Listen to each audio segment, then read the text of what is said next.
한 번 더 앞에 또 인사하시죠. 사랑합니다. 축복합니다. 아멘. 예수 천국 불신 지옥, 여러분 많이 들어보셨죠? 예수 천국 불신 지옥. 많은 사람들이 이 말을 듣기를 굉장히 거북해 합니다. 예수 믿으세요. 그래야 천국 갑니다. 라고 말하면 어떤 사람들은 이렇게 말합니다. 정말 하나님은 예수 믿지 않는다는 이유 때문에 사람들을 지옥에 보내신다면 그런 하나님은 너무도 잔인한 분이다. 만일 하나님이 그런 분이라고 한다면 나는 하나님 안 믿겠다. 그렇게 말하는 사람도 있습니다. 여러분, 오직 예수 그리스도로만 구원받는다고 하는 이 구원의 교리, 이것 때문에 사람들로부터 기독교는 독선적이다, 기독교는 배타적이다, 그런 말을 많이 듣고 있는 것이 지금의 현실입니다. 그래서 심지어 이 시대의 교회, 어느 교회에서는 예수로만 구원받는다고 하면 그것은 이제 구시대적인 발상이라 하는 말을 하기까지도 합니다. 기독교는 그래서 예수 믿는 사람만 구원받는다, 예수 천국 불신 지옥, 이런 말 때문에 독선적이라 하고 말을 하고요. 타종교에 대해서도 너무 배타적이다 라고 말을 합니다.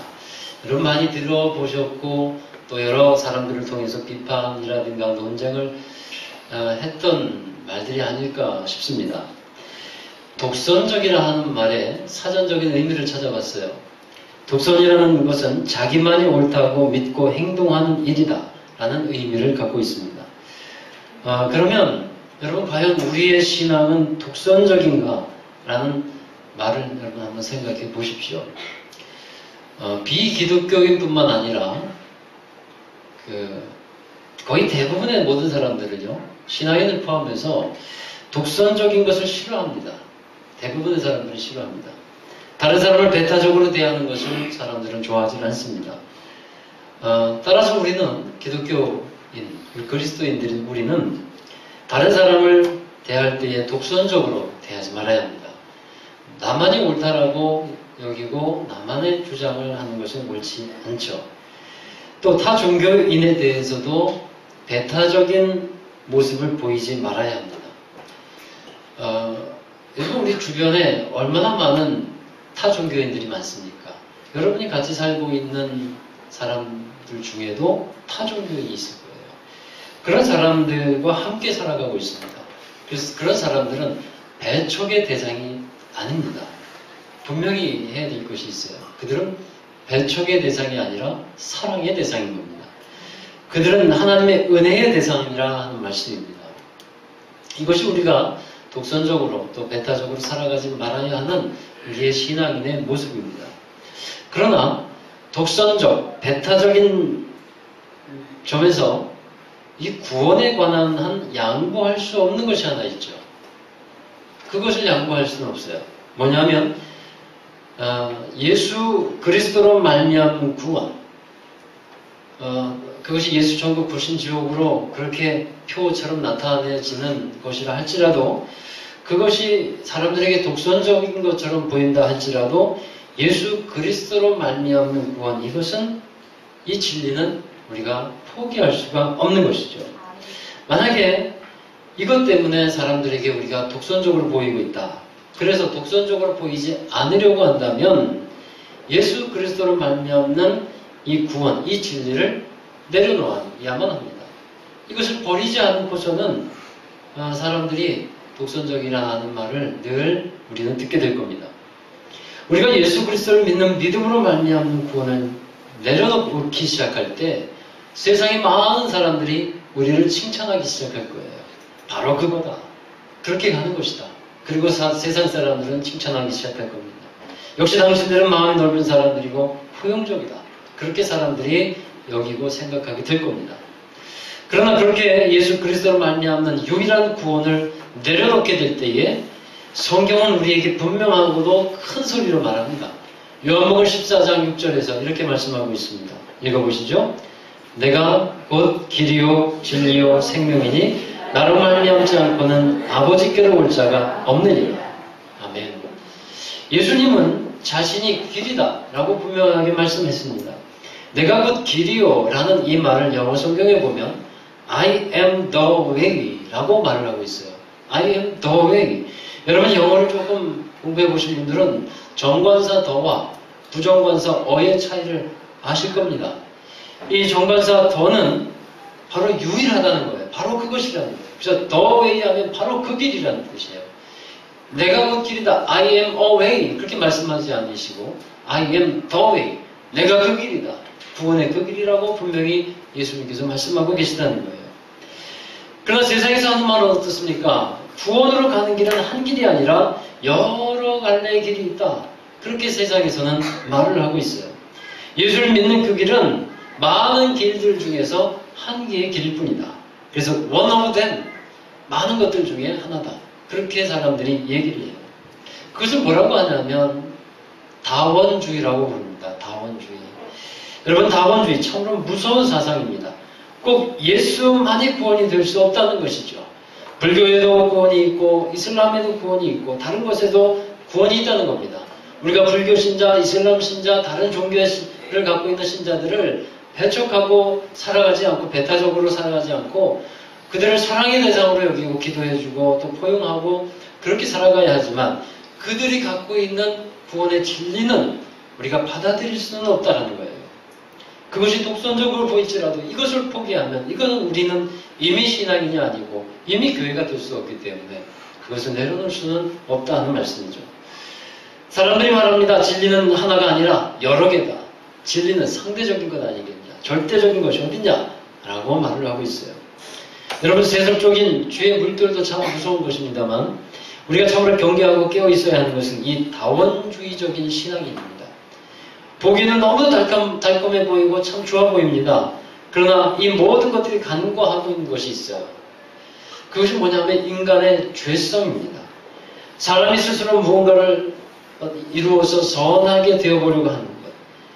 그렇게 많은 일들이 세상에서 노력을 합니다. 여기저기서 진리를 추구한다고 하는 사람들이 대부분 다 그렇게 스스로 선하게 무엇인가를 이루어보려고 노력을 하고 있어요. 유토피아적인 어떤 나라를 인간 스스로 만들어 보려고 애를 쓰고 있습니다. 그런데 그들이 간과하는 게 있어요. 그것은 인간의 죄성이라는 겁니다. 인간의 이 죄성은 어떤 것으로도 해결이 되지 않아요. 오직 예수 그리스도로 해결되지 않고서는 우리가 답을 찾을 수가 없는 것입니다.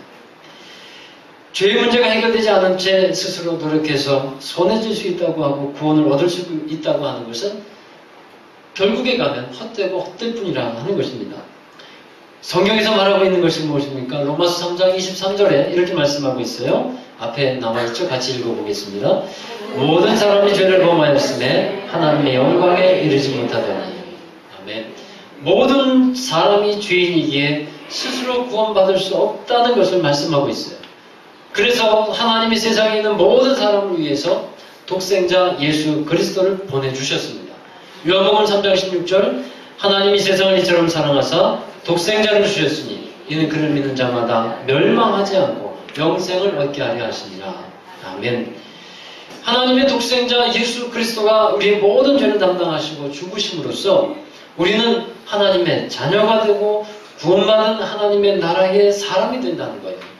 이것이 복음이고 이것이 성경에서 말씀하고 있는 구원의 진리입니다. 여러분 이 복음의 진리를 꼭 붙들고서 놓치지 말아야 할 것입니다. 우리가 신앙생활 하다 보면 사람 보고 실망할 수 있습니다. 많은 사람들이 세상에서 또 여러 곳에서 비판하듯이 목사를 보고 실망할 수 있습니다. 교회를 보고 실망할 수 있습니다. 그렇다고 할지라도 예수 그리스도를 믿는 믿음으로 말미암는 이 구원, 이 복음을 절대로 놓치지 말아야 한다는 것입니다. 이것이 지금의 이 세대에 우리에게 가장 필요하고 가장 꼭 붙들어야 하는 것입니다. 여러분 우리가 지금 읽고 있는 이 히브리서는 바로 이 점을 말씀하고 있어요. 예수 그리스도의 구원의 복음을 말씀하고 있는데 이 구원을 처음 들었던 이 구원의 복음을 어떤 상황 어떤 일이 있어도 꼭 붙들고 있어야 된다.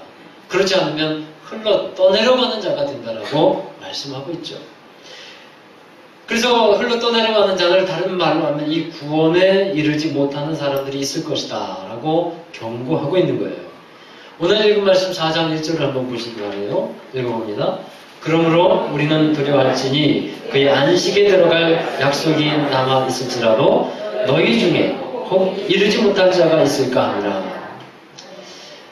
안식에 이르지 못한다는 것은 결국 구원에 이르지 못한다는 겁니다. 여러분 그 이유가 뭡니까?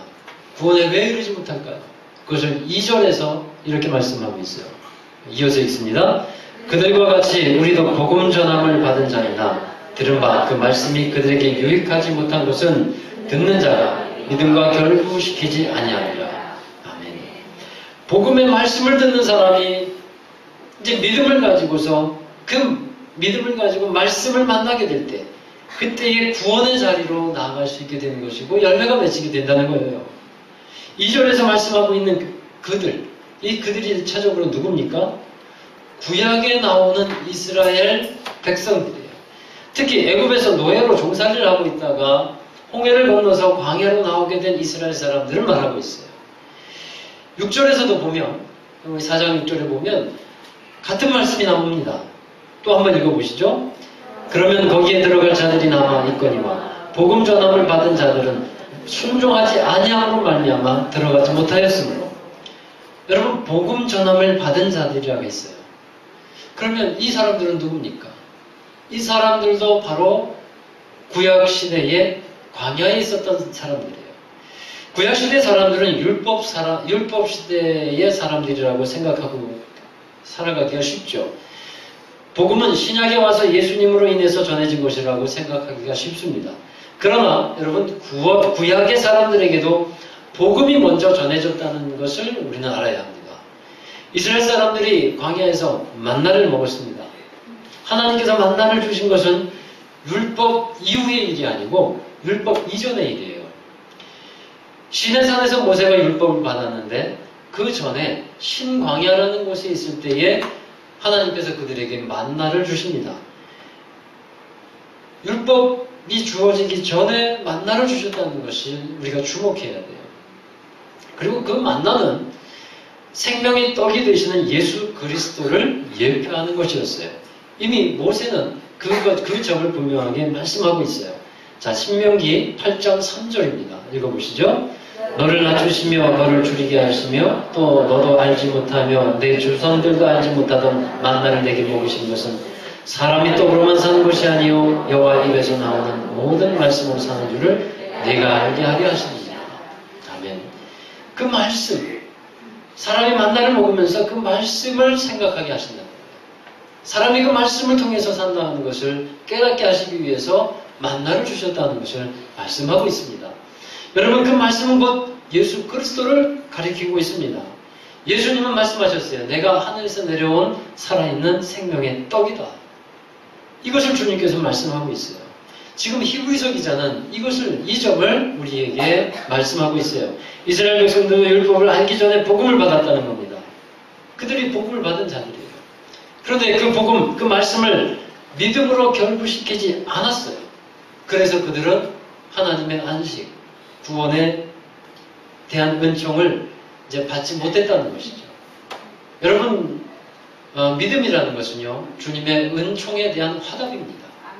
주님이 우리에게 주신 은혜에 대한 것을 우리가 화답하는 것이 바로 믿음이에요. 사람이 믿지 못하니까 그 다음에 무엇이 안 될까요? 6절에서 말씀하듯이 순종이 안 돼요. 자, 6절에서 말씀하고 있는 건 아까 읽어보셨죠. 여러분, 살아있는 믿음에는요, 순종이 따라옵니다.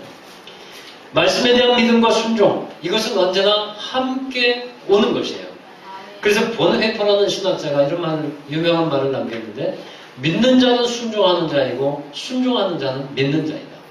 뒤집어 보십시오. 믿지 못하는 자는 순종 못합니다. 순종하지 못하는 자는 믿지 않는 겁니다. 이것을 말씀하고 있어요. 이제 히브리서는 이 말씀을 통해서 우리에게 강력하게 말씀을 전해주고 있는데 7절의 말씀 한번 보시면요.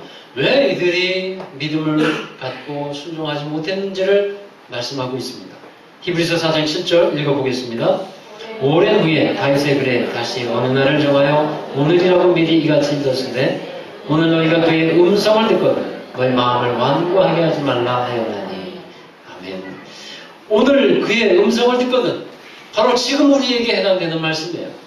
오늘이라는 이 시간에 구원의 복음의 말씀을 들을 때가 오는데 그러한 때에 마음을 완고하게 하지 말라 하는 겁니다.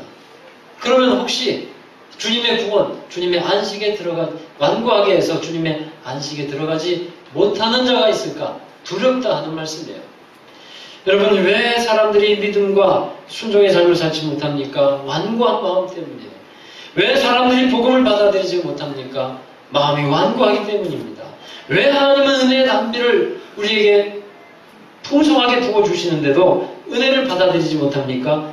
마음을 완고한 채로 마음의 문을 걸어 잠근 채 그렇게 살아가기 때문에 그런 것입니다. 완고하게 하지 말라는 말을 영어 성경에서 찾아보니까 이렇게 되어 있어요. Do not harden your hearts. 너희들의 마음을 딱딱하게 하지 말라 하는 말씀이에요. 완고하다는 것은 딱딱하다라는 거예요. 여러분, 사람의 마음은 밭과도 같다라고 예수님은 말씀했어요. 이 마음의 밭에 대해서 4가지 종류로 말씀하신 것을 여러분 잘 알고 계시리라 생각합니다. 첫 번째가 길가와 같은 밭, 두 번째는 돌짝밭, 그리고 세 번째는 가시덤불밭, 네 번째는 옥토, 좋은 밭이죠. 이 중에 완고한 마음이라고 한다면 어느 밭에 해당이 될까요? 돌짝밭일까요? 돌짝밭은 겉에는 부드러워요. 길가와 같은 거예요. 길가. 딱딱합니다. 그래서 마음이 강박합니다. 그런 땅에 씨가 떨어져요. 씨는 곧 말씀을 뜻하는데 말씀이 떨어져도 그 씨가 떨어져도 그냥 들어가지 못하고 굴러다닌다는 거죠. 그러다 보면 예수님이 하신 비유가 어떻습니까? 새가 와서 그 씨앗을 쪼아 먹어버린다는 겁니다.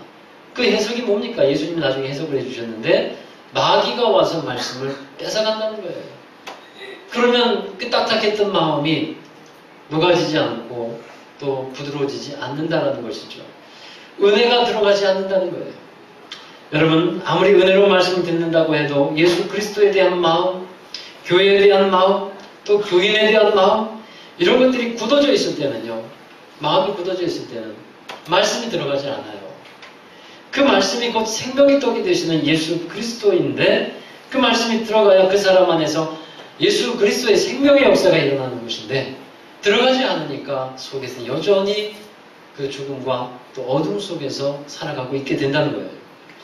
여러분, 마음이 완고한 사람의 특징이 뭔지 아십니까? 간섭받기를 싫어한다는 거예요. 간섭받기 싫어합니다.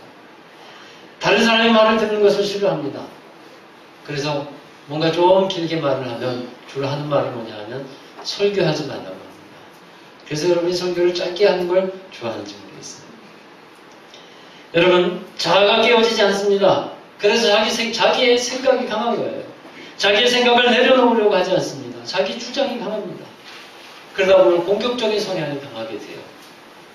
그렇게 되면 이런 사람의 마음이 이제 완고한 것으로 그 상태로 지나서 그 이후에 하나님의 안식, 구원에 이르지 못할 자가 있을까 두려워한다.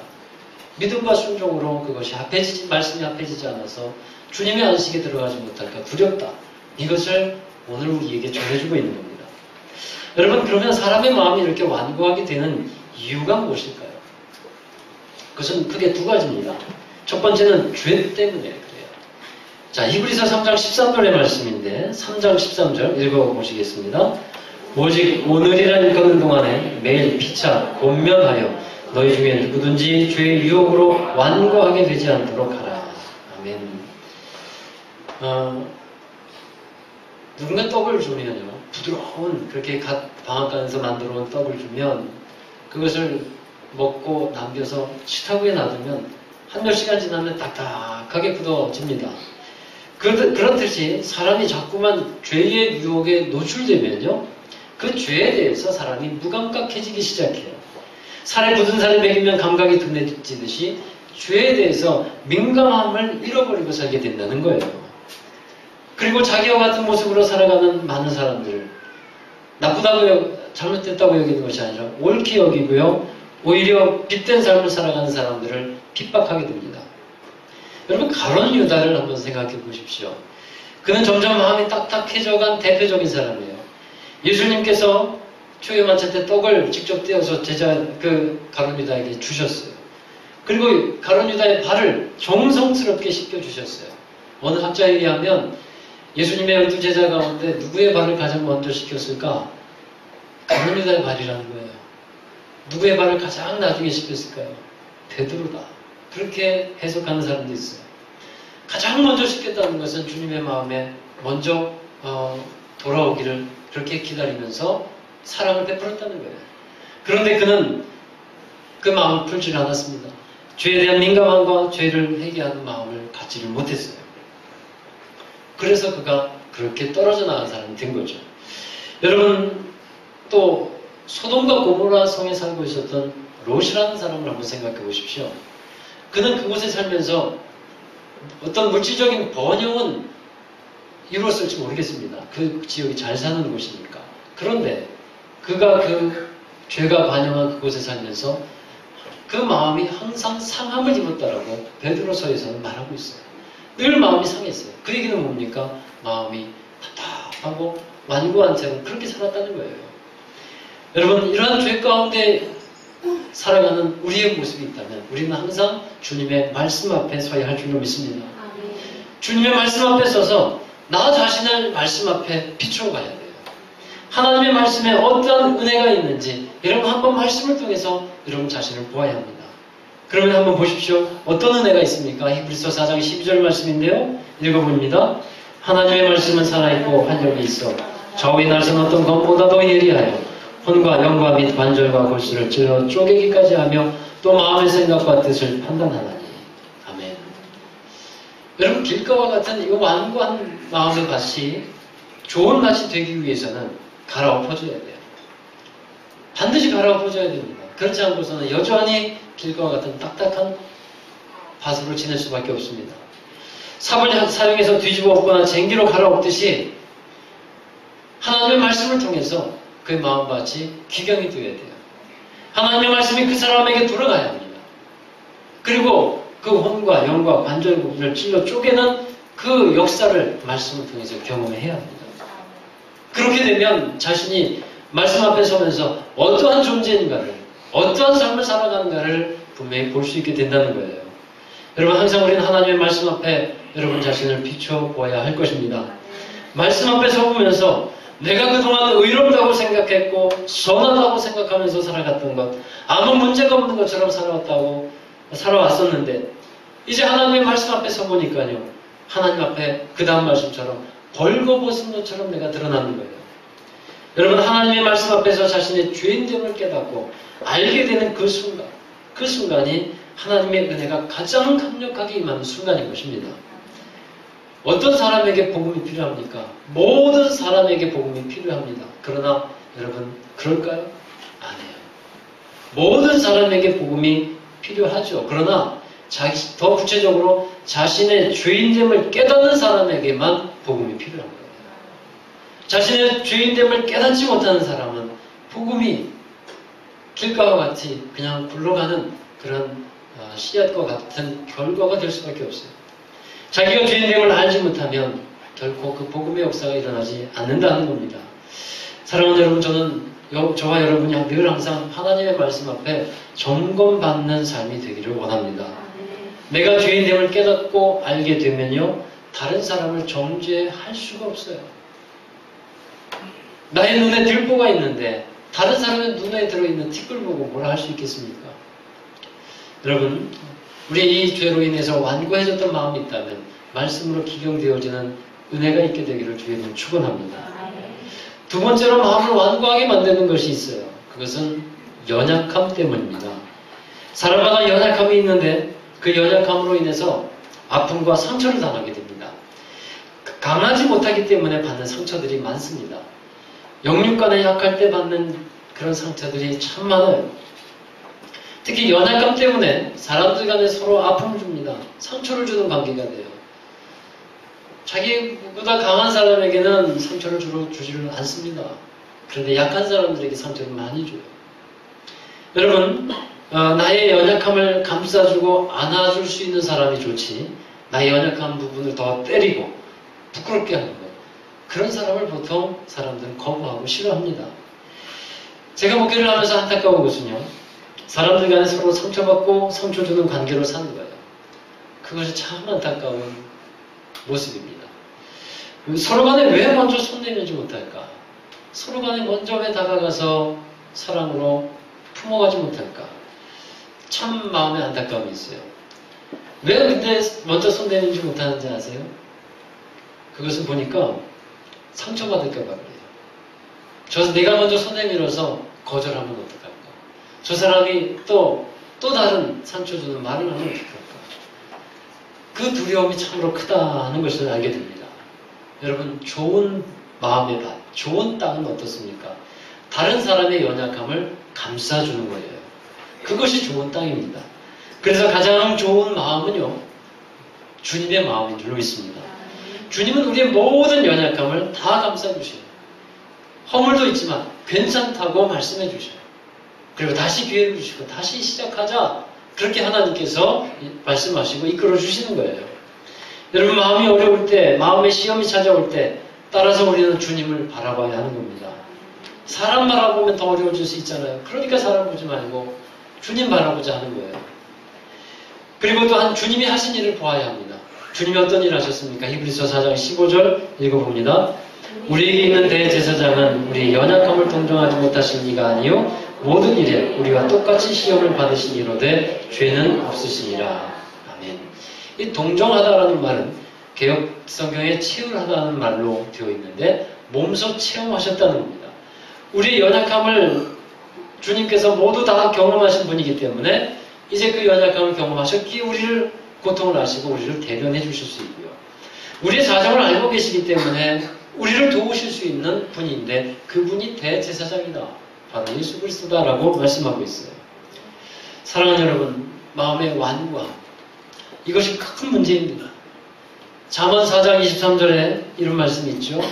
읽어봅니다. 모든 지킬 만한 것 중에 더욱 내 마음을 지키라. 생명의 근원이 이에서 남이니라. 아멘.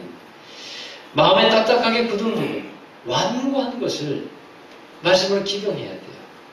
그리고 마음을 지켜야 돼요. 왜냐하면 거기에서 생명이 시작되기 때문입니다.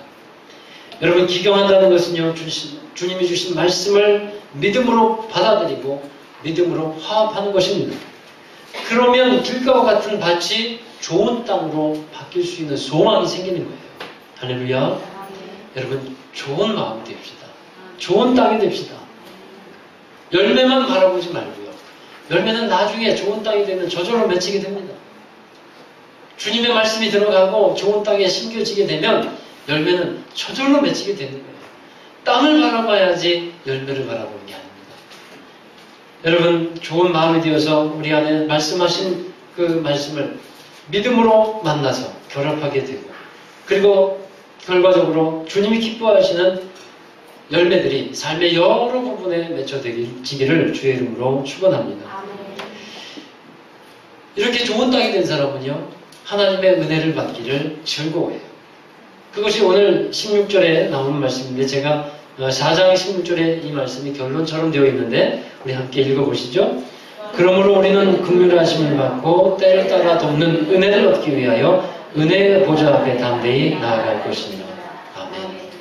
사랑하는 여러분, 좋은 땅이 되시기를 바랍니다. 아멘. 독선적이거나 배타적인 사람이 되지 않고 포용적인 사람, 온유한 사람 되십시오. 그래서 예수 그리스도가 구원의 길임을 알고 그 안에서 그 말씀을 받고 그 안에서 예수 그리스도 안에서 사랑을 행하고 그 진리 가운데서 사랑을 행하는 저와 여러분 되기를 주의 이름으로 축원합니다. 기도하겠습니다. 좋으신 아버지 하나님, 감사합니다. 우리를 사랑하여 주셔서 우리가 죄와 허물로 죽을 수밖에 없는 그런 처지에 있었음에도 하나님은 독생자 예수 그리스도를 우리에게 보내주셔서 우리를 생명의 길로, 유일한 진리요 구원의 길로 인도해 주셨습니다. 우리가 예수 그리스도를 믿고 하나님의 자녀가 되는 권세를 받았사온데 저희들 더욱더 그 주님의 마음을 가지고 살아가게 해 주옵소서. 저희들이 마음에 완고하고 딱딱한 마음의 부분이 있다면 주님 긍휼한 은혜를 더하여 주시기를 원합니다. 주님의 말씀이 임하여지게 하여 주시고 혼과 영감 및 관절과 골수를 찔러 쪼개는 말씀의 역사가 있게 해 주셔서 우리의 마음이 좋은 밭이 되게 해 주옵소서. 사람에 대해서, 주님에 대해서, 교회에 대해서, 여러 가지 일에 대해서 완고했던 우리들의 마음이 풀어지게 하여 주시옵시고, 닫혀진 마음이 열어지게 하여 주시고, 그 열어진 마음을 가지고 주님의 은혜의 보좌로 나아가서 때를 따라 돕는 은혜를 담대하게 받는 우리 모두가 되게 해 주옵소서. 주님의 은혜를 사모하고 날마다 주님의 은혜 가운데서, 주님의 사랑 가운데서 살아가게 하여 주셔서 항상 좋은 밭으로서 좋은 열매들 많이 맺는 우리 모든 성도들 되게 하여 주옵소서. 함께하여 주실 것을 믿사오며 예수님의 이름으로 기도하옵나이다. 아멘. 네, 주님께서 우리에게 주신 말씀 믿음과 순종으로 화답하는 여러분 되길 바랍니다. 오늘 우리가 함께 결단의 찬양을 부르는데요, 주님 말씀하시면 내가 나아가겠습니다. 주님 말씀하시면 내가 멈춰서겠습니다. 그 말씀의 믿음의 고백이 여러분의 마음에서 찬양을 통해서 드려지기를 원합니다. 우리 다 함께 자리에서 일어나셔서 결단하면서 찬양합니다. 주님 말씀하시면 내가 나아가리라. 주님 뜻이 아니라 내가 멈춰서리라. 내가 나서는 것 주님 뜻에 있으니 오 주님 나를 이끄소서. 주님 말씀하시면 내가 나아가리. 주님 뜻이 아니면 주님 뜻이 아니면 내가 멈춰서리라. 내가 멈춰서리라. 나의 가고서는 것 주님 뜻에 있으니 오 주님 나를 이끄소서. 다신 그곳에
말씀 함께 생각하면서 기도합시다.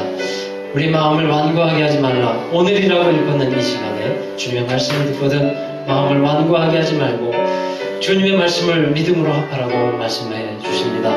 이 시간에 우리의 마음을 주께 드리고 열기를 원합니다. 그 여는 것은 하나님께서 여는 것이 아니고 우리가 열어가는 겁니다. 우리의 마음의 문은 우리가 열어야 합니다. 하나님, 내가 마음의 문을 열겠습니다.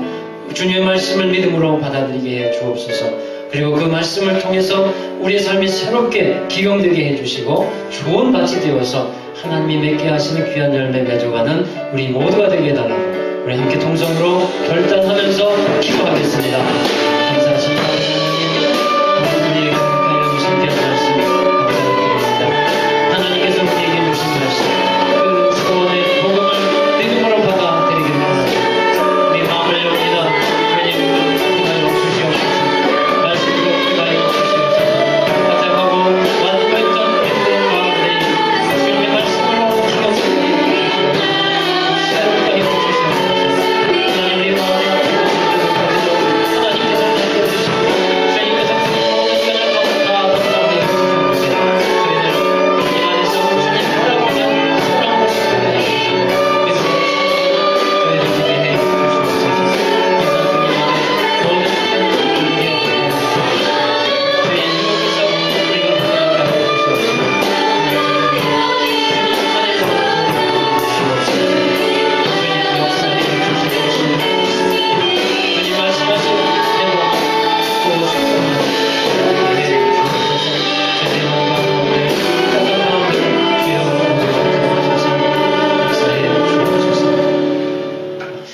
감사합니다. 아버지 하나님, 저희들에게 주님의 마음을 알게 하여 주셔서 감사를 드립니다. 저희들이 오늘 원수 되었을 때, 죄인 되었을 때도 하나님은 우리에게 예수님의 사랑을 보여주셨고, 그 사랑으로 하나님 우리를 얼마나 사랑하는, 우리를 사랑하시는 아버지이신지를 확증해 주셨습니다. 하나님, 정말 그 사랑을 받은 저희도 주님의 마음을 가지고 그 사랑으로 살아가게 하여 주옵소서. 마음에 완고한 부분이 있었다면 이 시간 우리의 마음을 주께 내어 놓기를 원합니다. 죄로 인해서 완고해졌던 것들, 하나님 예수 그리스도를 통하여 구원받게 하여 주신 그 유일한 길이 되신 주님을 바라보며 죄에서 자유함을 얻은 그 구원의 확신을 가지고 살게 해 주시옵시고, 날마다 죄를 주님 앞에 내어놓으며 회개하며 우리들의 심령이 죄에 민감한 심령이 되게 해 주옵소서. 그리고 또한 우리 연약함으로 인하여서 받은 상처와 아픔들 주께서 만져주시기를 원합니다. 그것으로 인해서 우리의 마음이 굳어진 것이 있다면 주여 치유하여 주시옵소서. 위로하여 주시옵소서. 우리 모든 연약함을 담당하신 주님께서 찾아가 주셔서 주님 안에서 모든 건강함을 되찾게 하여 주옵소서. 우리의 마음을 엽니다. 주님을 향해서 마음을 열게 하여 주시옵소서. 사람들을 향해서도 마음을 열게 하여 주시옵소서. 교회를 향해서도 마음을 열게 하여 주시고, 하나님의 나라에 대해서도 우리의 마음을 열게 하여 주시옵소서. 그리하여 하나님의 은혜가 충만하게 임하여지게 하여 주시고, 때를 따라 돕는 하나님의 은혜를 구하는 저희들 되게 해주시고, 날마다 주님 앞에 담대하게 나아가는 저희들 되게 해 주옵소서. 주님께서 열어놓으신 생명의 그 길로 우리 모두가 힘껏 달려가게 하여 주옵소서. 그 좋은 마음의 밭에 주님께서 풍성한 은혜의 결실, 말씀의 결실을 이루게 하여 주실 줄로 믿습니다. 우리 모든 성도들 기억하시고 축복해 주옵소서.